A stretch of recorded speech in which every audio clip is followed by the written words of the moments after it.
Hello ladies and gentlemen, Greg McCloskey from ForexLive.com. We're going to take a Forex quick look at the dollar versus yen as we head closer to the FOMC rate decision later today.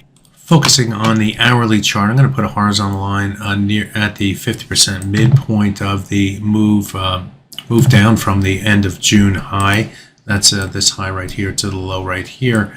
The 50% midpoint comes in at 1.41149, and just eyeballing here, you can see that there was support here, there was a little resistance here, there was some support here, here, and there was resistance here, and here. So just in this last 4 or so trading days, you've seen a number of different of these red arrows that I like to put on my charts that outline the market's willingness to either move above and stay above, or move below and then stay below. So it becomes the barometer for bullish above and bearish below. It's another way of saying it.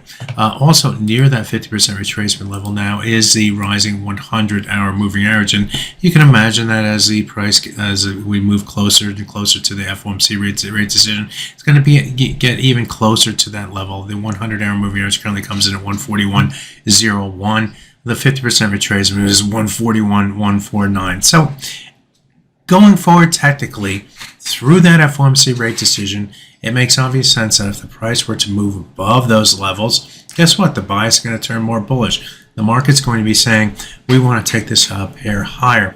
So that's going to be the key level that traders will be watching on the top side through the FOMC rate decision. Now, on the downside, we have a few things in play as well.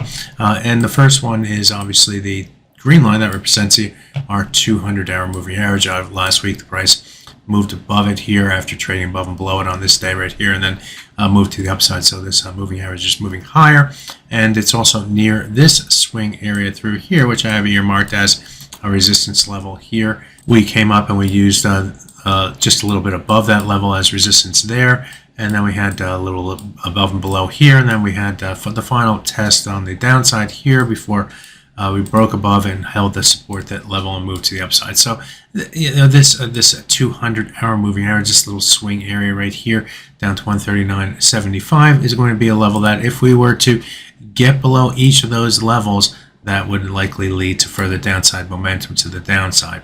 So it becomes somewhat of a simple exercise here from a technical perspective. We're in between the 100-hour moving average above and the 50% retracement.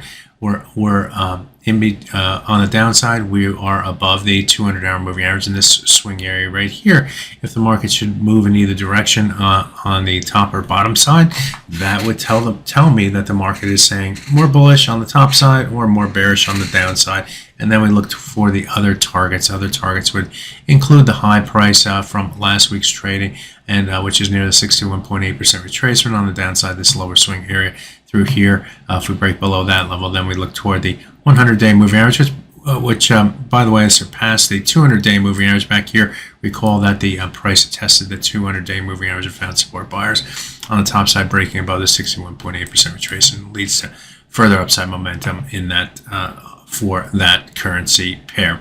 So there you have it, a technical look at the dollar versus yen as we head into the FOMC rate decision. Right now, the market is in between the moving averages and waiting for the next shove from the market from the Fed. My name is Greg McCloskey. Good fortune with your trading. Bye-bye now.